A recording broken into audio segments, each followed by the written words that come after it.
The brutal circumstances surrounding the murder of Sarah Everard have left the Met Police open to charges of institutionalised misogyny. What does such a claim mean, and will change finally be forced on the Metropolitan Police? That'll be our main topic tonight. I spoke earlier to my colleague Ash Sarkar. You'll be seeing analysis from her. She wrote a great article today on the Novara Media website. I'm also joined by Bastani later on in the show. We do want to know your thoughts and your comments, so do tweet them on the hashtag TyskySour or in the comments box under the video.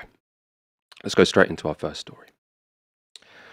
On Thursday, Wayne Couzens was sentenced to a full life sentence for the murder of Sarah Everard. As we discussed on Wednesday's show, the court heard that Couzens exploited his role as a police officer to kidnap, rape and then kill Everard. The revelations about the nature of the murder have rocked relations between the public and the Metropolitan Police, who were already facing scrutiny for a failure to properly deal with violence against women and girls. However, both the government and the Met have attempted to reassure the public that the despicable crimes of Wayne Couzens should not undermine broader trust in the police. Last night on BBC Question Time, Environment Secretary George Eustice spoke for the government. It's a shocking and incredibly distressing case, I know, for everyone, and a real tragedy. But I think we always have to bear in mind that there are police officers up and down the country who feel exactly the same and will be absolutely, utterly ashamed of what one of their fellow officers did. And it's really important, I think, that we challenge ourselves not to allow the actions of one bad apple, one individual, to tarnish our police force, which by and large, has got very high standards and works very hard to keep us all safe. That was George Eustice saying Wayne Couzens was just one bad apple, i.e. that the actions of Wayne Couzens should not affect how we view the rest of the police. Simon Harding, a senior investigator on Sarah Everard's case, went even further than that. He suggested Wayne Couzens shouldn't even be considered a police officer. Police officers do not view Wayne Couzens as a police officer. They view him as a murderer who happened to be a police officer, rather than the other way around, a police officer who is a murderer.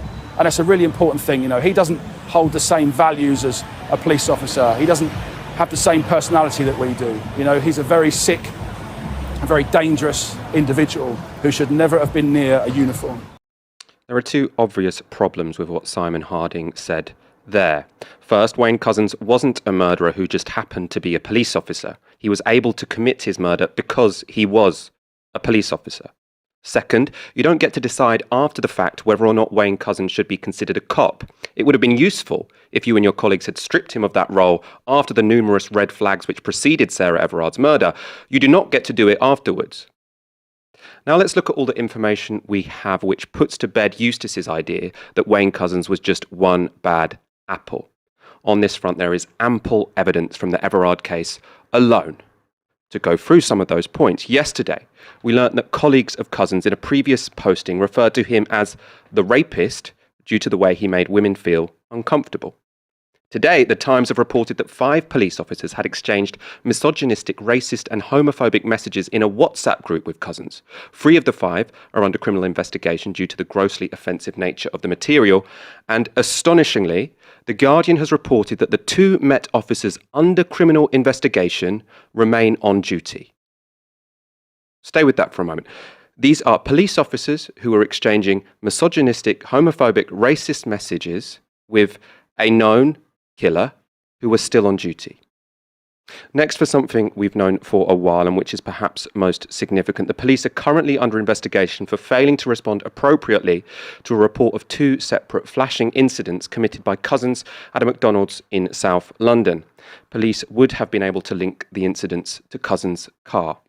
The reports were made 72 hours before Couzens went on to kidnap, rape and murder Sarah Everard. If he had been investigated properly, there is every chance that tragedy could have been avoided. So why was a police officer able to continue in his job with impunity despite all these red flags and abuse allegations? Yesterday, Radio 4's The World at One spoke to Parm Sandhu, who served for 30 years in the Met Police and rose to the rank of police superintendent. Here's what she had to say. The police service is very sexist and misogynistic. Unfortunately, the majority of police officers are male, and it's put down to banter. It's put down to, oh, you can't take a joke. And a lot of women will not report their colleagues because, like, if it was me and I reported I want a to ask, colleague... was it you? Did you ever experience something that should have been reported? Yes, I did, but I dealt with it myself. And on one occasion, I did report it, and then I was vilified. Because what happens is the male police officers will then close ranks. And the fear that most women police officers have got is that when you're calling for help, you've pressed that emergency button on your radio, they're not going to turn up and you're going to get kicked in the street. So you've got to be very careful and weigh which battles you can fight and which ones you can actually win. So what, you don't report something serious that happens from a colleague because you fear that people will leave you to have your head kicked in? Yes, absolutely. And women officers who are married to police officers won't report domestic violence either because of the same sort of issues. The woman becomes the perpetrator as such. That was Parm Sandhu, a former police superintendent. What she said there obviously should be shocking. Unfortunately, however, for anyone aware of the current statistics concerning misogyny in the police, it won't have been. According to information accessed by the I newspaper, between the 1st of January 2010 and the 31st of May 2021, 771 Met Police employees have faced allegations of sexual misconduct.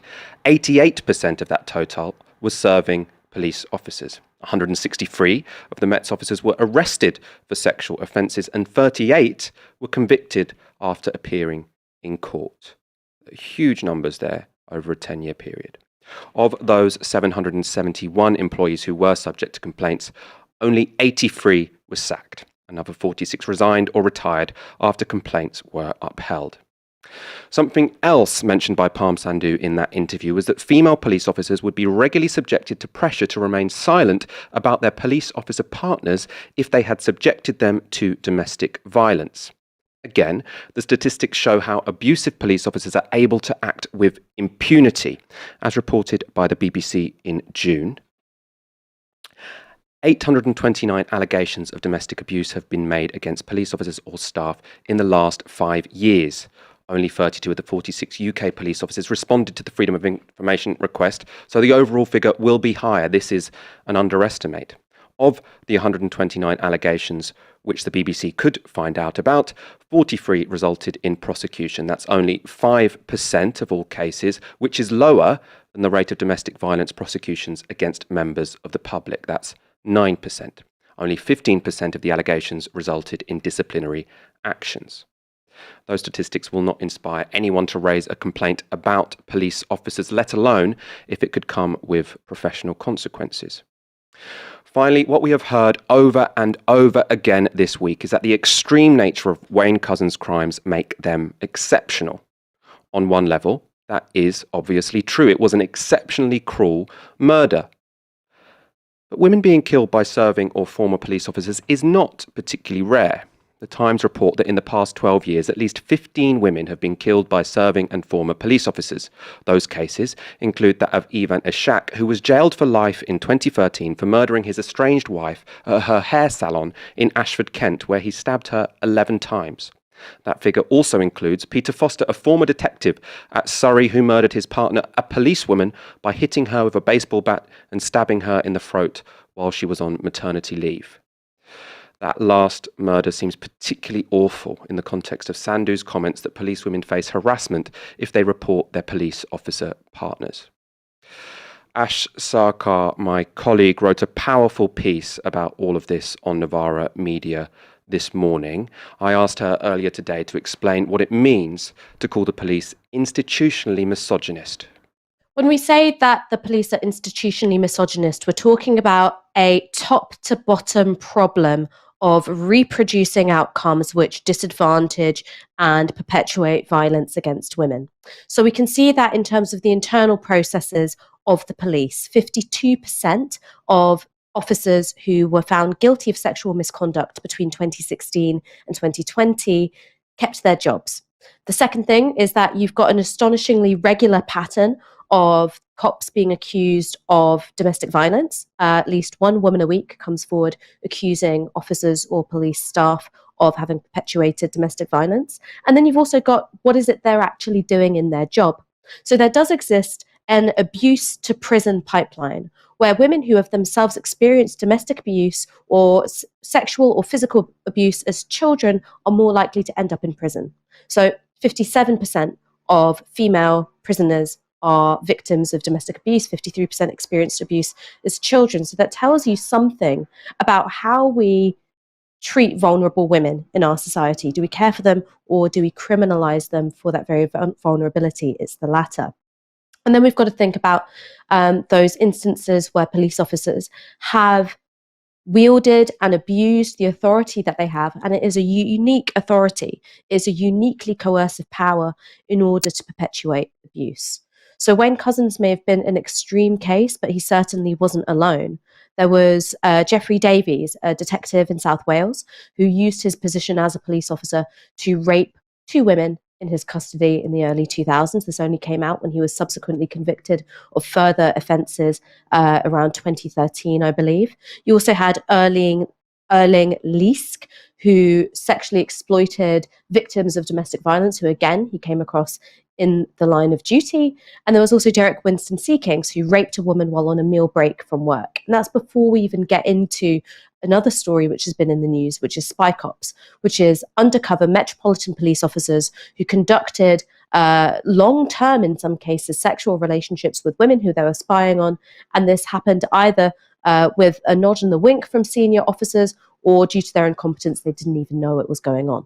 So there is, I think, a much deeper problem of misogyny encoded within the police's practices. That's then before we get into the culture within police.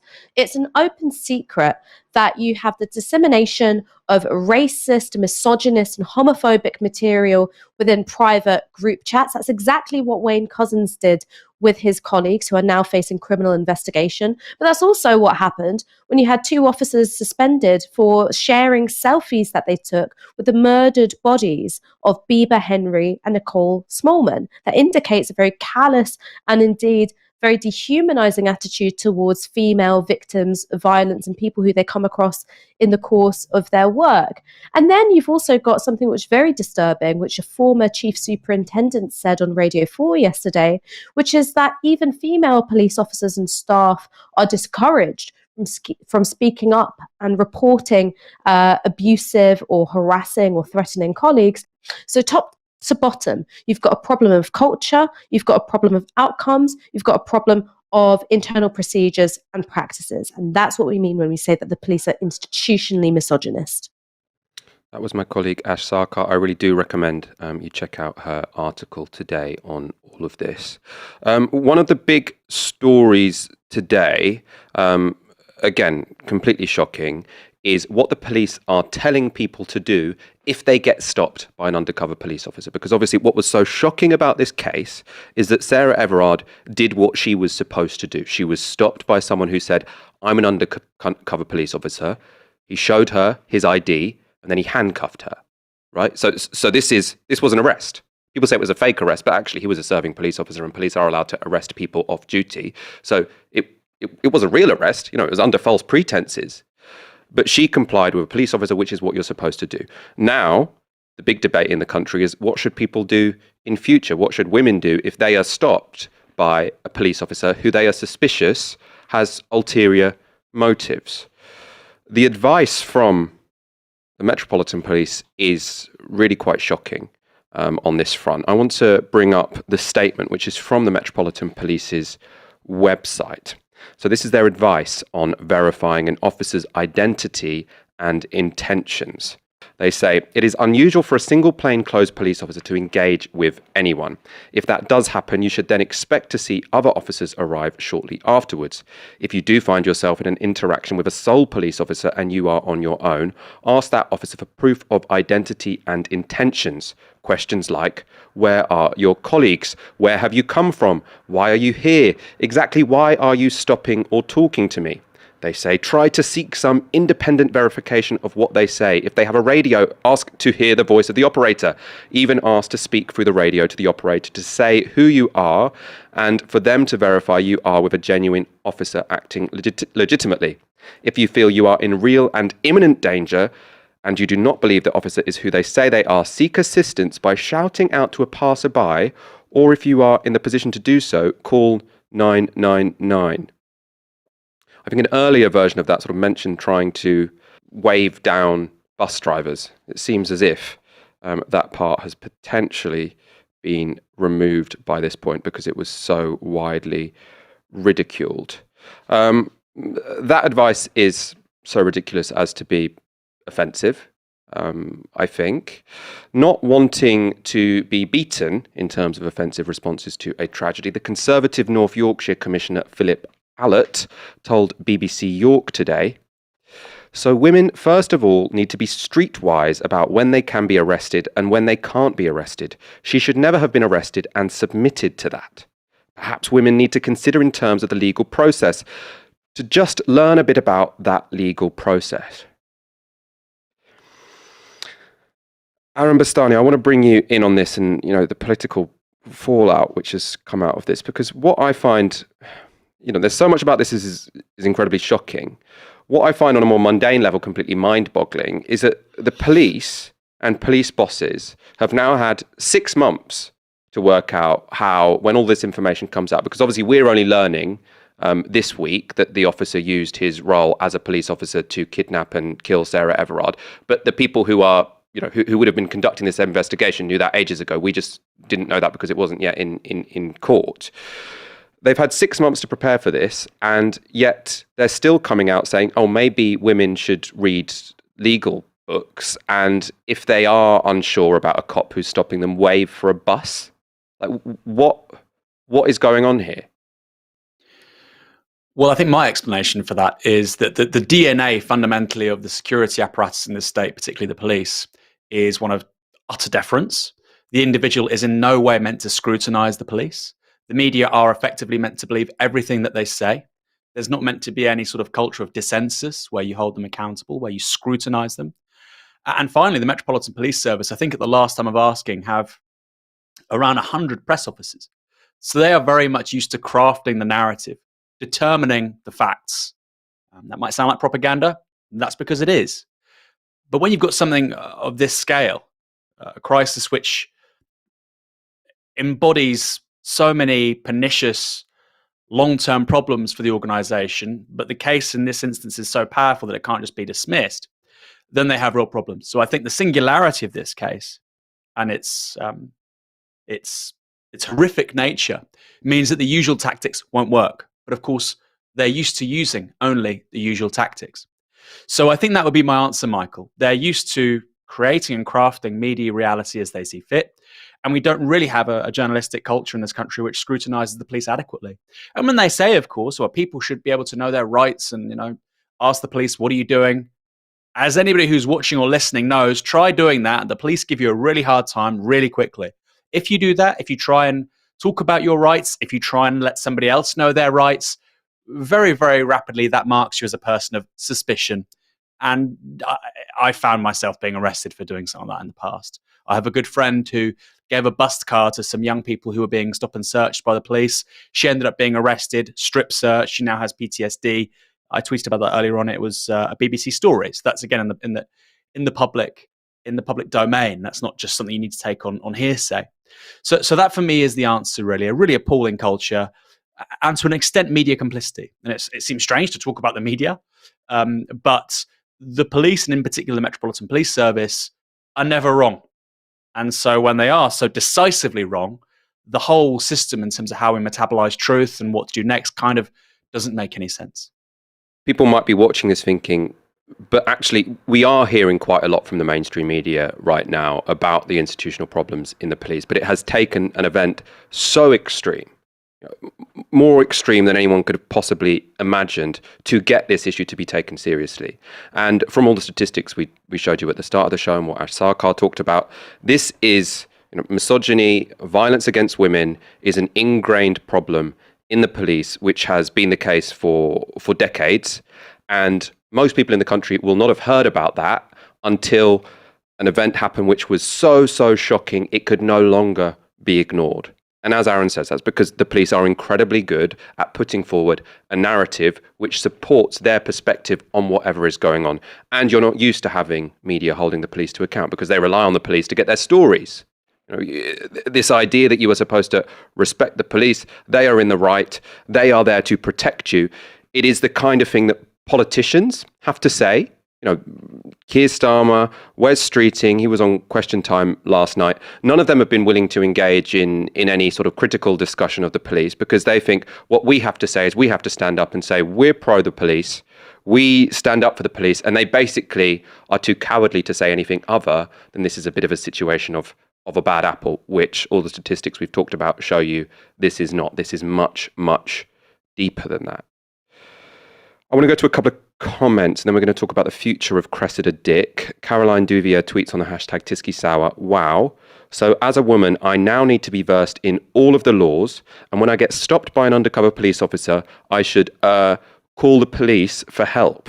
Starting to think the police force are incels. I do think the situation we are in, whereby the police are telling members of the public they cannot guarantee that their officers aren't rapists or murderers, it is just phenomenal. You need to be vetting these people. You need to have proper surveillance of these people to weed out the rapists in your organization and the murderers in your organization, so that you don't leave that task to women walking in the street, right? And for those who think, oh, maybe this has jolted them into action, what we told you at the beginning of the show is that there are 5 officers who were in a WhatsApp group with Wayne Couzens using misogynistic, homophobic, racist language, some of it so extreme that 2 of them are under criminal investigation, and 2 of them who are under criminal investigation are still on duty for the Metropolitan Police.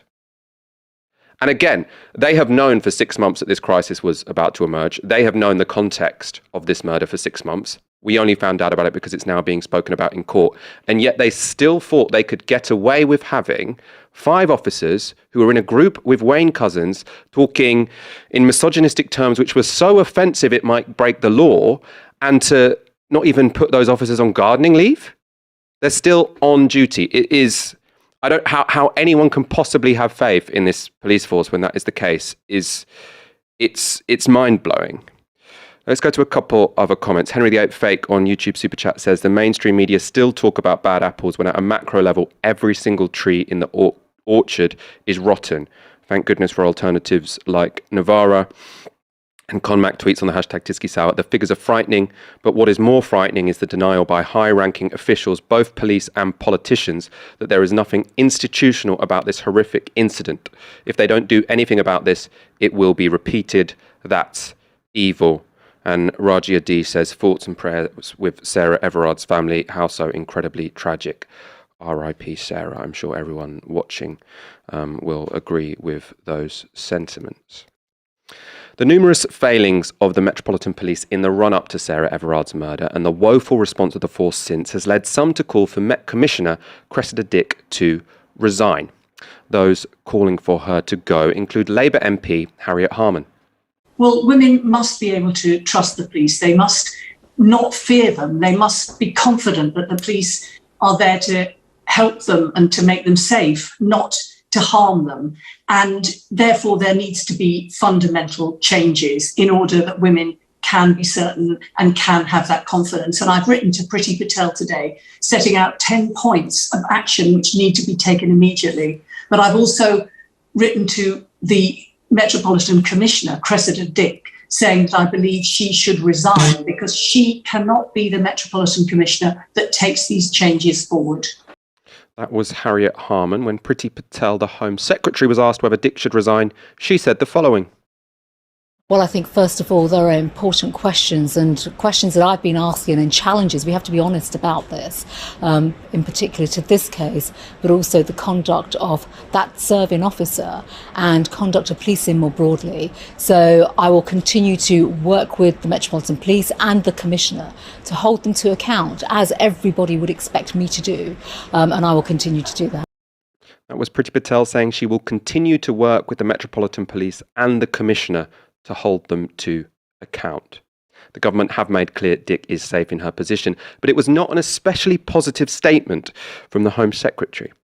Support from the leader of the opposition, however, has been more forthcoming. Very quickly, though, Doreen Lawrence introduced you yesterday at conference. She has, been part of the petition to say that Cressida Dick's time shouldn't be extended by another 2 years in charge of the Met Police. Is Cressida Dick fit to continue? Would you want her out now too? No, Cressida Dick is fit to continue. I've worked with Cressida over many years in relation to some very serious operations when I was Director of Public Prosecutions, and I was pleased that her contract was extended, and I support her. Okay. That was Keir Starmer speaking in glowing terms about Cressida Dick. Aaron, I assume because Dick has the support of the government, the leader of the opposition, and as of today, the London mayor, Sadiq Khan, has come out and says she has his support. She will presumably stay in her role, unless I suppose I suppose the media could keep this story going longer, for a while, and the pressure will increase. What do you make of this, though? Would it make a difference if she goes? Should she resign, or would that just distract from the fact that this is a deep and institutional problem? Well, I think she should resign. The question of whether that would change anything is obviously an open one. During the first couple of years of the 21st century, there was a period where basically every commissioner of the Metropolitan Police Service was resigning. So it's not that new, but things didn't fundamentally change. I think Starmer calling her not to resign and basically eulogising her as a person isn't that surprising when you consider he was Director of Public Prosecutions when the John de Menezes case was reviewed, and he decided as DPP that there wasn't really a case there to prosecute. Now, the original Director of Public Prosecutions, board to say, it wasn't Keir Starmer, it was somebody else. Now, how does that relate to Cressida Dick? She was the one in the control room when those decisions were made. Incredibly suspicious circumstances when John de Menezes was killed. Claims made by the police, which at the time weren't really true, evidence which subsequently disappeared. And Starmer, as Director of Public Prosecutions, played a part in that. It's important to say a few years later.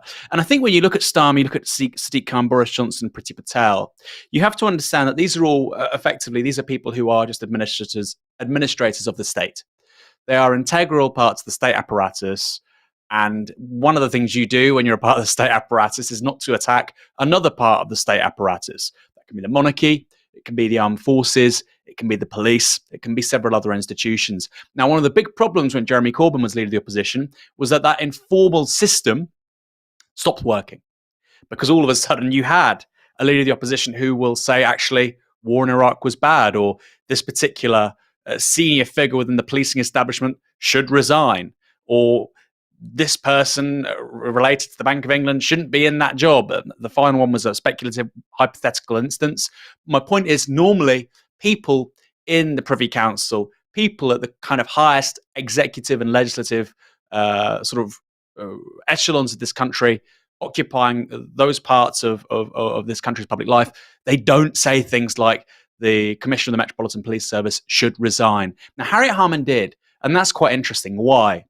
Well, we like to criticise and lambast feminists on Novara Media, and I don't like to criticise liberal feminists because I'm a man. I don't think that's necessarily the right thing to do.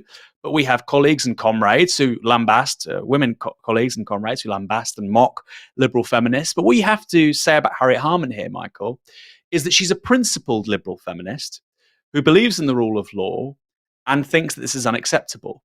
And I think that does mark her in this other context of a kind of effectively a feudal British state, right? You occupy some of these roles that you cannot break the line. You're a part of the regime apparatus. I think that does mark her out as actually quite different and quite principled. And I don't agree with Harriet Harman on a bunch of things. But I think that clearly shows you actually how deeply illiberal and undemocratic power is in this country. When somebody like Harriet Harman looks like, and that's because she is, a courageous truth teller. We've got someone in the comments disagreeing. Douglas Pouch says Harman would do the same as Patel if in power. I'm not really in a position to say which of those, if that is the case. It's an interesting hypothetical. Michael Fort on the super chat says, black people have been telling you all for decades that the police are rotten. R.I.P. Sarah. Obviously, I think that's an incredibly important comment.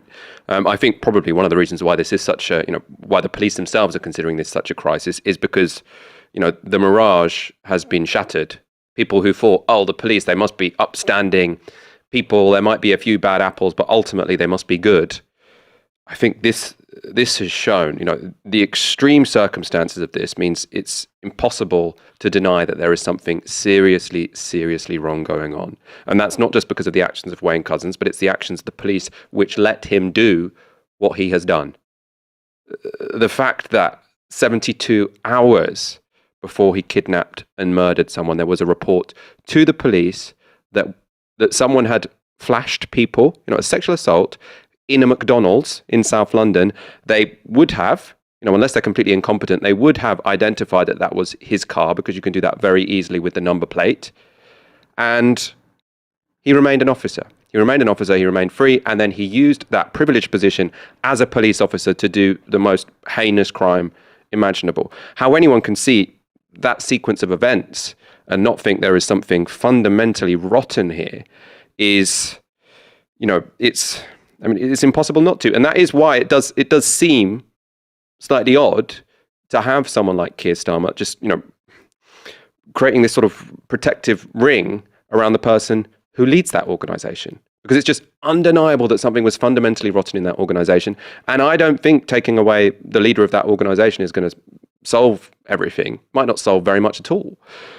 But to say they're doing a great job when this has happened in an organisation which they have been in charge of for a significant amount of time, it seems like an odd judgment to make.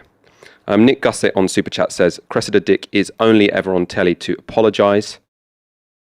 I think that's probably, I can't think of any examples where she's been on telly for another reason.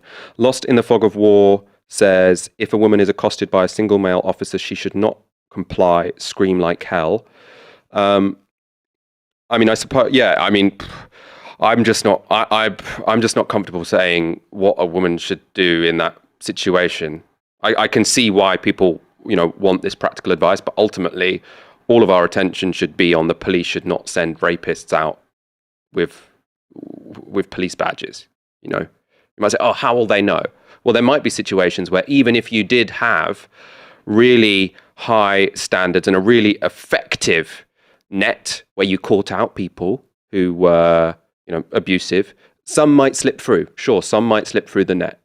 But clearly there isn't a net at the moment, right? Because these examples that we have, these people in any basic functioning system should not have been a police officer. The day that Wayne Couzens kidnapped Sarah Everard, he should not have been a police officer, even if there was the most minimum standards in the Metropolitan Police. So while people might say, oh, this is obviously going to be a difficult problem, yes, I imagine even the best organised police force in the world is going to have some people who slip through the net and abuse their power.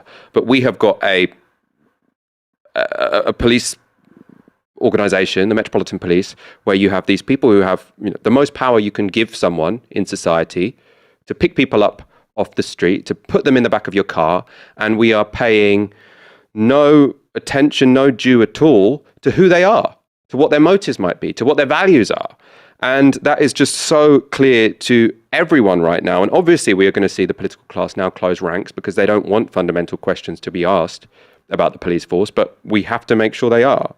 That is unusual, with a super chat says, I'm skint, but you lot are doing great. Keep it up. Thank you very much. We do really appreciate all of your support.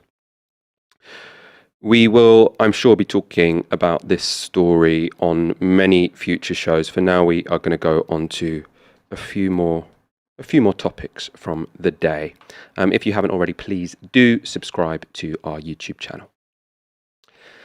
The environmental campaign group Insulate Britain have caused weeks of controversy by blocking roads to gain attention for their demands. It's fair to say, while their demand that the government should pay to insulate homes is popular, their methods aren't. Much of the critique, the complaints about Insulate Britain are reasonable, just motorists who want to get to their destination, slightly annoyed about traffic jams. It's not fine, however, to use a traffic jam or non-violent direct action as an argument for fascism. This was a moment from Channel 5's Jeremy Vine show this morning. The problem in this country, in all areas, is that minorities always get the upper hand because we're so tolerant, and minorities have to be squashed like that. That was Mike Parry speaking. He's an ex-Sun supporter. That clip has been viewed over 1 million times on Twitter. It was shared many times, I think, because people thought he was talking about ethnic minorities. And one user tagged Jeremy Vine asking how it was acceptable to let that go out on air. This is what Jeremy Vine tweeted in response. This would have been totally unacceptable had Mike been referring to members of ethnic minorities.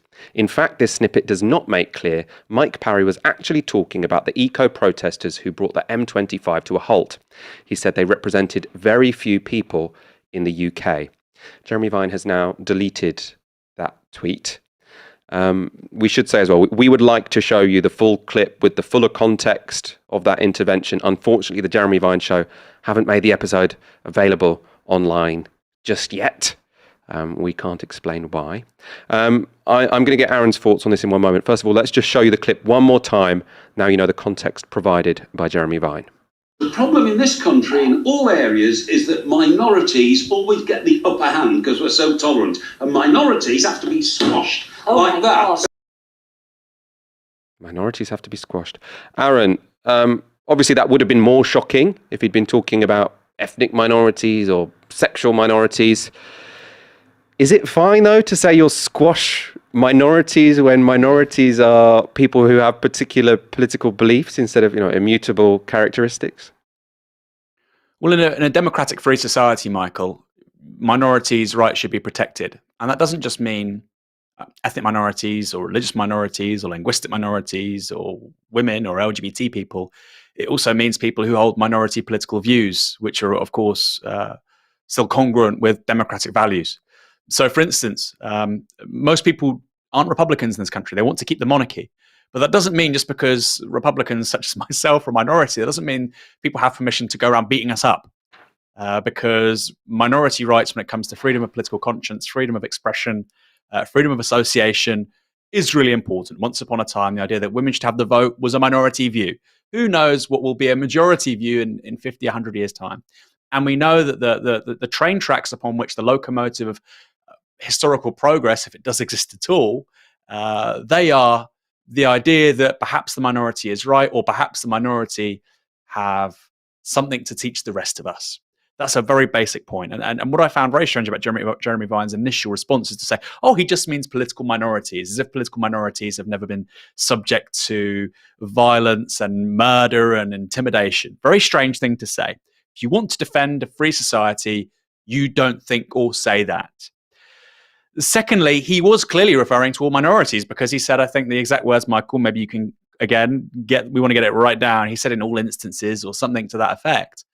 He's talking about minorities. Minorities are the problem. Political minorities, racial minorities, minority views, people who are uppity, who might want to change things, who think the status quo isn't perfect. Very, very, very dangerous thing to say. There's a reason why the other guest on the show, I think it was Yasmin Ali Brown, like you say, Michael, nobody can find this show online. I wonder why. Said instantly, almost like a reflex. Oh my God, I think most people watching that or listening to this show probably felt the same way. It is fascism. And the fact that Jeremy Vine made an apology for it, or rather excused it, it is unacceptable. And I think for somebody like Jeremy Vine, who, look, he has Ash Sarkar on, he has Owen Jones on, and he has people from the right, like Carol Malone on as well, right? They want good television. And they would say, well, people from the right, you might not agree with them, but they reflect a segment of public opinion. That's a fair argument. What this man is saying is something quite distinct, however. What he's saying is at odds with the very foundation upon which a free society rests.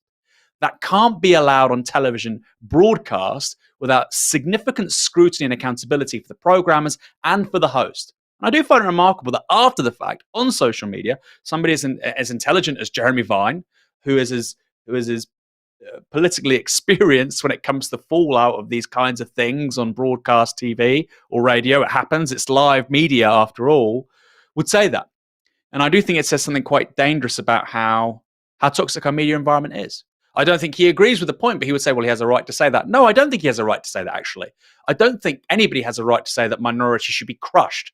No, that's not how it works. Because if you start permitting people to say that, on live television, very quickly we're going to lose some of the most sacred things we hold dear in our society.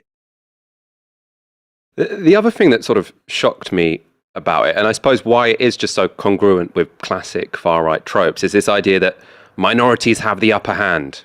Now, obviously, the classic sort of version of this is anti-Semitism. You'll also get it with sort of white replacement theory, where you have ethnic minorities who are now determining policy and determining who can say what and who can't say what, and ultimately they're intent on becoming a majority.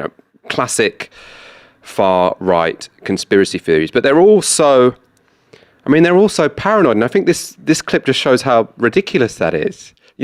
This is a guy who was, a reporter at The Sun. He's often on television, standard right-wing talking head, who thinks that the Insulate Britain activists have got the upper hand, right? The Insulate Britain activists are the new people with power in this country who need to be crushed. Now, you might find a few traffic jams annoying. As I say, I think it's perfectly reasonable to find a few traffic jams annoying. Some people will say it's legitimate because it's such a serious issue, climate change, that all peaceful action is justified. And this is certainly a peaceful action. Others will say, actually, it's self-defeating. It's also kind of annoying and it's a bit undemocratic to put your demands forward in those ways. Now, I don't want to weigh in on either of those arguments. What I do think it's safe to say is this group of people going out in the middle of motorways to say home should be insulated, they do not have the upper hand. They are not controlling politics in this country, and anyone who thinks they are is just completely deluded or completely disingenuous. I don't know which one you think it is of those, Aaron. Do you think this guy is really terrified that Insulate Britain have got the upper hand, or is this just cynical politicking? Oh, no, I think he really believes it. I mean, a key part of modern fascism, Michael, or fascism generally, is the idea that we're in the majority, but we're also the victims.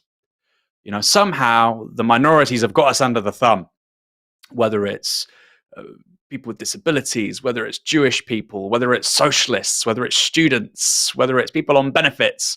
All these minorities are somehow exploiting the majority, which actually isn't really a majority, because we're talking about a lot of people here, but it's this idealized notion of the person who keeps the country ticking over, the middle-aged white man. I'm the taxpayer. I'm the one that adds to the pot. I'm the one that gives the surplus. They're the ones who are in deficit. I give, they take. I'm the striver. They're the skiver. That kind of discourse. And so I think he does believe it. I think if you've worked at The Sun for that long, I think clearly you're going to internalize those ideas. And it's become the norm now in British politics, Michael, over the last 20, 25 years. I mean, look, it's called the Jeremy Vine show, but you know what it reminded me of? Another Jeremy Kyle. A lot of current affairs and political coverage and political conversation in this country now looks like Jeremy Kyle 10, 15 years ago. And people will say, well, you don't want the guy on there, you're calling him far right. Well, the far left shouldn't go on either. Well, I think somebody arguing for free broadband or rent caps isn't quite the same as somebody saying that we should crush all minorities and suppress freedom of political expression. Maybe I'm strange, but I don't think those two things are equivalent. And I think people like Jeremy Vine, I think people in the mainstream media and broadcasts and radio, TV, all the way down to the people booking guests, need to have a really strong think about the kinds of people they want on. Now, that doesn't mean you constrain politically the political complexion of people that you have as guests. I'm not suggesting that. I think we should have people who think Brexit's good or wrong, or liberals, conservatives, socialists. That's fine. But you can't have people calling for the smashing of individual people's rights. That, to me, is a form of political incitement that goes beyond the acceptable parameters of broadcast TV. And I think he shouldn't be allowed back on there again. I think they should apologize for it. Stephen Calder with a fiver says, the police have incredible power to take away our liberty. This power shouldn't be given to racists, homophobes and misogynists to misuse. Absolutely. I mean, there are two arguments which are being put out at the moment, which is, we need to put people who have this power under more scrutiny. And then the other argument is maybe we shouldn't give people this much power because some people will obviously slip through the net, and then, power is there to be abused. Again, that's sort of a bigger philosophical argument than we're going to get into this evening, but a very interesting one, which we will return to on future shows. Let's go to our final story. Keir Starmer has followed up his conference speech with a tour of TV studios in an attempt to prove to the public he's not left-wing. And on BBC Breakfast, that meant, once again, arguing against nationalisation. Common ownership can be cooperatives, can be all sorts of different models. But the principle being you take it out of private ownership, is that right? Before we go any further, I honestly don't think that nationalising the energy companies right now in the middle of a crisis, which is the government's making, is the right way forward. What we've got to focus on for the next few months, and I think most people viewing would be, is the energy supply going to be good for the next 6 months?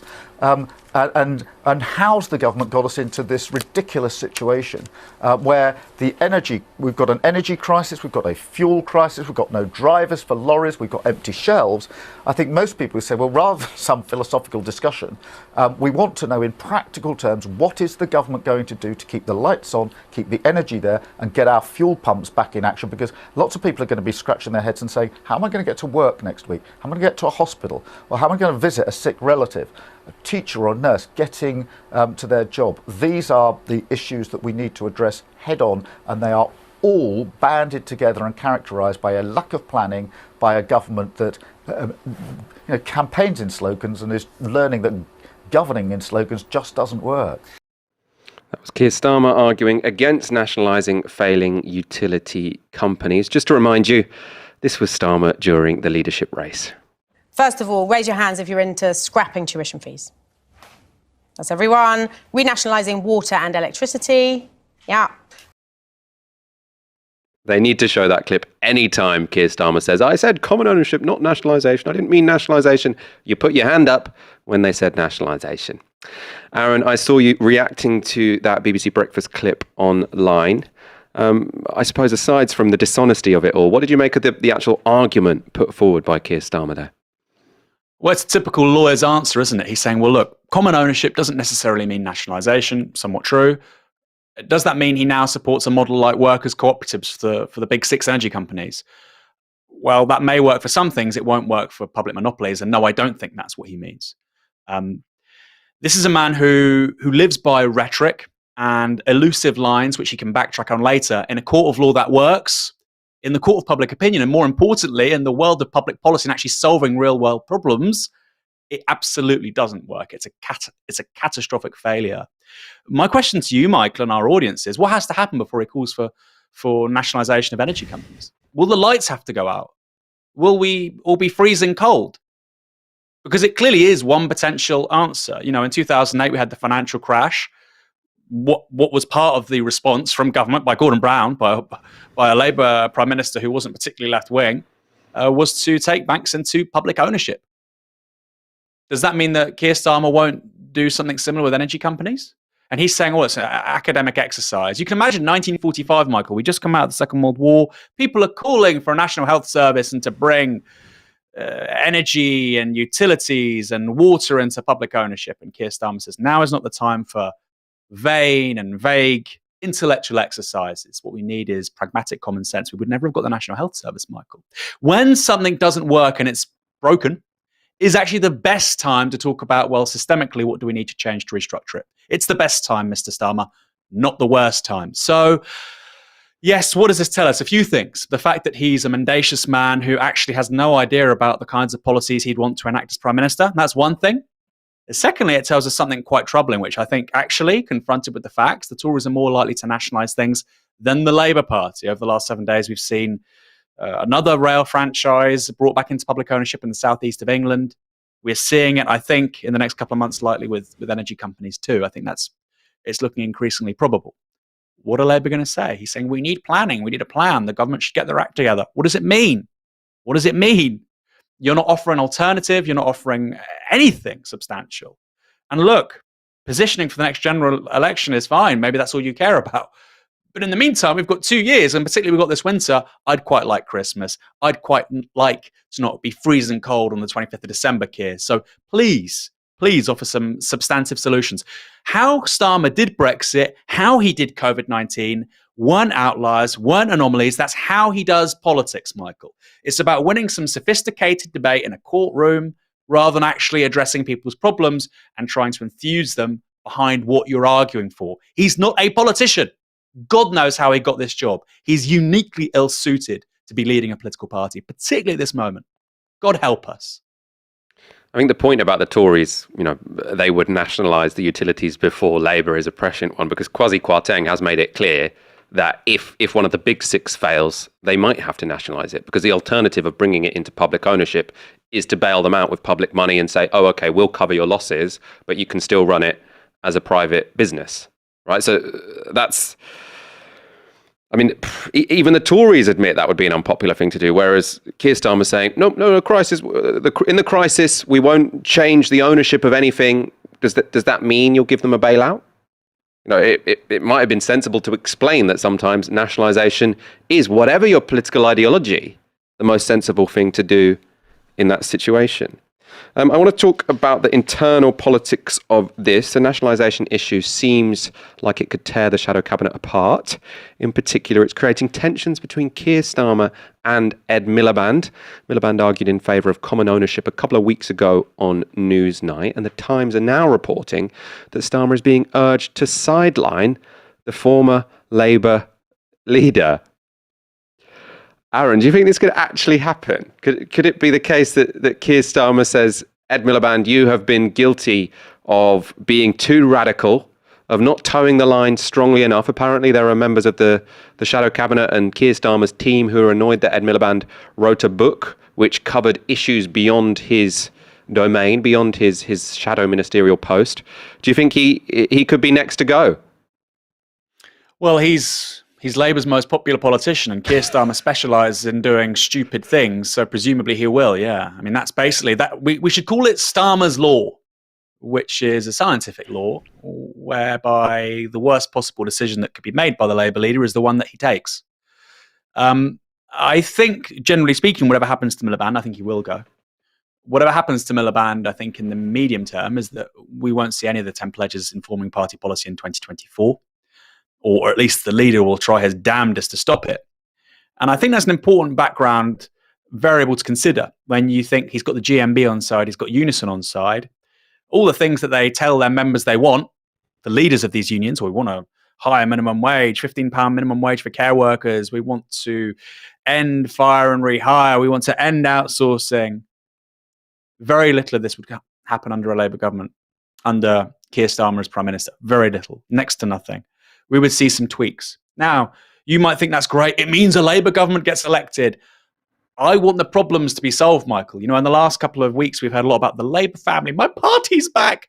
No, 95% of the public doesn't care about my party's back or the Labour family. Can I afford to pay the rent? Can I get on the housing ladder? My mortgage payments? The future for my kids? My kids going to university without getting in loads of debt? Elderly care? Climate change? Law and order? Sure. These are all big issues. Nobody cares you got your party back. Nobody cares. And so my commitment, Michael, is to things like, yes, climate change, housing crisis, inequality. It's not just about getting the Tories out. It's about getting a party in which will do something about those problems, actually address those challenges. And so, yes, it's all very good talking about, we need to get the Tories out. Well, if Keir Starmer is literally pitching to their right when it comes to public ownership of energy, what for? This isn't a game of football, right? We're not doing sweepstakes about whether Man United are going to beat Norwich at Old Trafford at 3 p.m. on Saturday. This is about whether the next 10, 20, 30, 40 years of your life will be better or worse. Whether the life chances and opportunities of people will be richer or poorer for the presence of a Labour Party in power. Right now, Keir Starmer's not making that case. But by all means, 0.5% of the public care about you bleating on about the Labour family as if it was a protected characteristic of the EHRC. It's ridiculous. It's the most absurd people you're ever going to see at Labour Party MPs. I like that line. Talking about the Labour family as if it was a protected characteristic. Tom Hardy with a fiver says, I think Sir Keir Starmer needs the Tories to support nationalising energy to go for it now. I'd slightly amend that. So I think probably what would happen is the Conservatives would brief the press in the morning that they were going to announce it in the afternoon, and then Keir Starmer would do an interview at about 11 a.m. where he says, I demand the government nationalise, whatever utility company it is. That's exactly what happened when he was against closing schools last January, you might remember.